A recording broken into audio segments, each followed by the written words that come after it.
This is NHK World Japan. We bring you the news from Radio Japan at 11 hours UTC on Monday, July 1st. I'm Hiroko Kitarai. And I'm Eriko Kojima. In our top stories, U.S. President Donald Trump and North Korean leader Kim Jong-un have met and agreed to resume stalled bilateral talks on denuclearizing North Korea. Japanese Prime Minister Shinzo Abe says he has reiterated to U.S. President Trump that the role of the self-defense forces is limited under the Constitution. And Japan resumed commercial whaling on Monday after withdrawing from the International Whaling Commission on Sunday. Now the news in detail. U.S. President Donald Trump and North Korean leader Kim Jong-un have met and agreed to resume stalled bilateral talks on denuclearizing North Korea. But it remains unclear whether their latest summit will help break the deadlock. Trump visited the truce village of Panmunjom in the demilitarized zone between North and South Korea on Sunday. After shaking hands with Kim over the demarcation line that divides the two Koreas, Trump became the first sitting U.S. president to cross the line into the North. Later, the leaders held their third summit. They agreed to form teams to resume nuclear talks within 2 to 3 weeks. But it remains to be seen whether the two countries can restart the negotiations which have been suspended since the U.S.-North Korea summit in February. The leaders already agreed in the first meeting last year to launch high-level talks on denuclearization.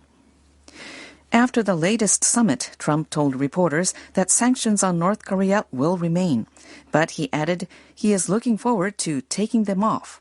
He said that at some point during the negotiation, things can happen. After their second summit ended in February without agreement, Pyongyang insisted negotiations would not make any progress unless Washington eased sanctions and stopped seeking additional steps toward denuclearization. But the U.S. has not budged on its position. Analysts say Kim may have decided he had to talk with Trump to resolve the stalemate. Japanese Prime Minister Shinzo Abe says he hopes Sunday's meeting between the leaders of the U.S. and North Korea will lead to progress in bilateral talks. Abe spoke to reporters on Monday, a day after U.S. President Trump and North Korean leader Kim met in the demilitarized zone. Abe said Japan has been supporting the U.S.-North Korean process since Trump and Kim held their first summit in Singapore. Japanese Prime Minister Abe says he has reiterated to U.S. President Trump that the role of the self-defense forces is limited under the Constitution.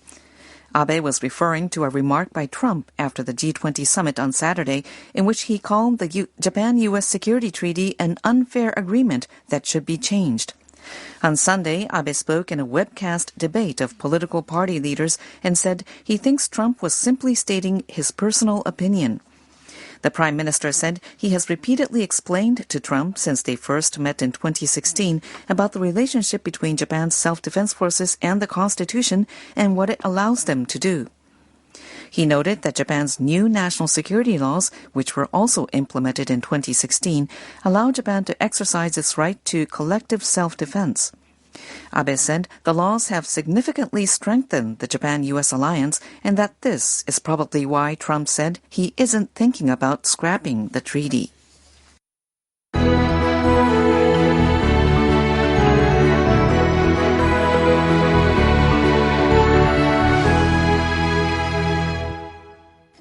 You're listening to Radio Japan of the NHK World Japan Network. Japan's Trade Ministry has said it will tighten restrictions on exports of high-tech materials to South Korea. Relations between the two countries have worsened since late last year over a wartime labor issue, but officials said the export restrictions should not be seen as retaliation. The Economy, Trade and Industry Ministry says the tougher rules will apply to 3 materials used in high-tech products. They include high-purity hydrogen fluoride for production of semiconductors and materials used in making smartphones. Starting on July 4th, Japanese exporters will be required to apply for permission for each shipment of the materials to South Korea.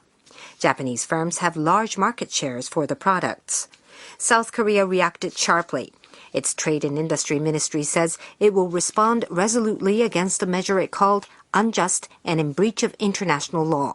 It says such export restrictions are supposed to be banned under World Trade Organization rules.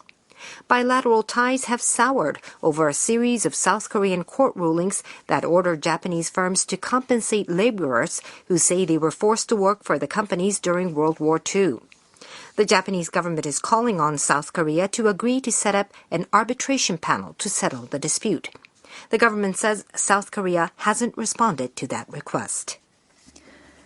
Japan resumed commercial whaling on Monday after withdrawing from the International Whaling Commission, or the IWC, on Sunday. Japan joined the IWC in 1951 in support of its pursuit of sustainable whaling by protecting the number of whales. It had suspended commercial whaling in 1988 in line with an IWC moratorium, but had announced its intention to withdraw from the organization last December, saying it was no longer possible to resume commercial whaling under IWC rules. Environmental activists are criticizing the resumption in light of resource conservation and animal protection. The Japanese government plans to gain support from the international community by stressing that hunting will be done within the limit to preserve whale stocks. In today's news keyword segment, we cover the topic of Japan's withdrawal from the IWC. It is extremely rare for Japan to pull out of a well-known international organization. Japan has proposed the resumption of commercial whaling more than 20 times, saying its research whaling has found whale resources recovering. But these attempts were blocked due to strong opposition from anti-whaling nations. In 2014, the International Court of Justice ordered Japan to stop its research whaling in Antarctic Ocean, saying the practice violated international law. At an IWC meeting in September last year, Japan faced fierce opposition from Australia and other anti-whaling countries against resuming commercial whaling. The Japanese government judged that the prospects of resumption would be dim if it remained in the IWC.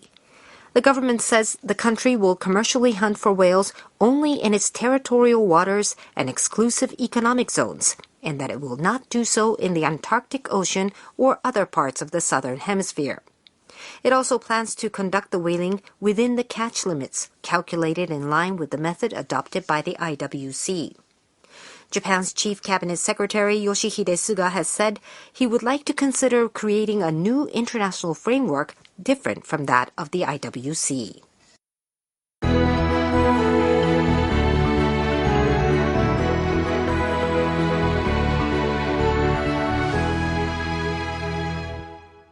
Intermittent torrential rain continues to hit the southern part of Japan's Kyushu island. The precipitation has reached record levels in some places.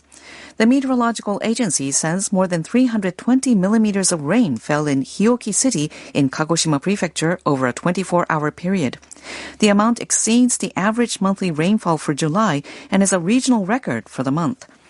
Warm, damp air is flowing into a rain front over Kyushu, creating groups of rain clouds. The heavy rain has increased the risk of landslides in Kagoshima and Miyazaki prefectures. Weather officials warn the front will linger over Kyushu and other regions of western Japan through Thursday. They are urging people to be on high alert for mudslides, flooding in low-lying areas, as well as thunderstorms and tornadoes. The International Labor Organization estimates that climate change will lead to productivity, job, and economic losses totaling $2.4 trillion by 2030.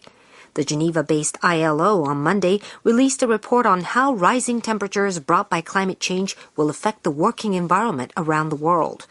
The report says assuming that the average temperature will rise 1.5 degrees Celsius by the end of this century, total working hours worldwide will fall by 2.2% in 2030, either because it's too hot to work or because workers have to work at a slower pace. Working hours in agriculture and construction are projected to be significantly limited. The ILO says hotter weather will affect 80 million people, adding that working hours will fall by 5.3% in South Asia and by 4.8% in West Africa. The ILO says it's time to face the new reality, urging governments and employers to take measures to protect workers.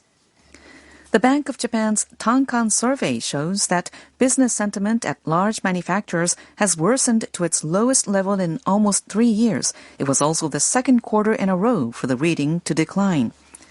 BOJ officials say the headline figure in the quarterly Tankan survey stood at +7 in June. That's down 5 points from the previous period. It's the lowest reading since September of 2016 when it was +6. However, the mood at Japan's major non-manufacturers improved 2 points from the last quarter to +23. The BOJ surveyed managers at about 10,000 companies for the report. The Tankan Index represents the difference between the percentage of companies saying business is good and those saying it's bad. Tokyo stocks rose sharply on Monday. The benchmark Nikkei average closed up by more than 450 points, spurred by buying in the afternoon session on anticipation that progress would be made in U.S.-China trade negotiations. The Nikkei average ended Monday's session at 21,729, up 454 points from the end of last week. A group of protesters in Hong Kong have smashed windows at the city's legislature in a standoff with police as demonstrators demand the government completely withdraw an extradition bill. The situation has been tense on Monday around the Legislative Council building in central Hong Kong. Authorities say some 1,500 people have gathered around the building with riot police guarding it from the inside. Demonstrators broke some of the building's windows. One group repeatedly smashed a large cart against the glass. The protests took place as the territory marks the 22nd anniversary of its handover to China from Britain. Previously, on the same day, protesters gathered around the ceremony's venue, occupying roads. They scuffled with police who attempted to disperse them with tear gas. Hong Kong Chief Executive Carrie Lam earlier suggested that a bill allowing criminal suspects to be sent to China for trial would effectively be scrapped. The legislation set off waves of protests, and calls for a complete withdrawal of the bill continue to build. The prefectural office of Chiba near Tokyo has opened a consultation center to assist foreign caregivers and students who want to work in this sector. The center opened in Chiba City on Monday. The office says this is Japan's third consultation center for foreign caregivers. Gifu and Aichi prefectures have already set up their own centers. Caregivers can ask staff at the center for advice about problems in their daily lives and at work. The Labor Bureau of Chiba Prefecture says about 1,200 foreigners work at nursing care facilities in the prefecture. The majority of them are from the Philippines and Vietnam. The new center is staffed with 2 Japanese coordinators who speak English and 2 Vietnamese. Prefectures across Japan began accepting applications from the public on Monday to run in the 2020 Tokyo Olympic torch relay. The 4 companies sponsoring the relay have already been accepting the applications.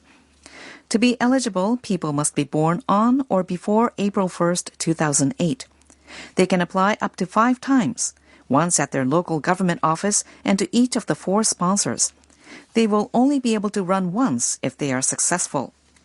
The deadline is August 31st. Successful applicants will be notified from December. The torch relay will start in Fukushima Prefecture on March 26th next year and end on July 24th at the opening ceremony. About 10,000 runners will take part in the nationwide relay. And that was the news from Radio Japan of the NHK World Japan Network. I'm Hiroko Kitadai. And I'm Eriko Kojima.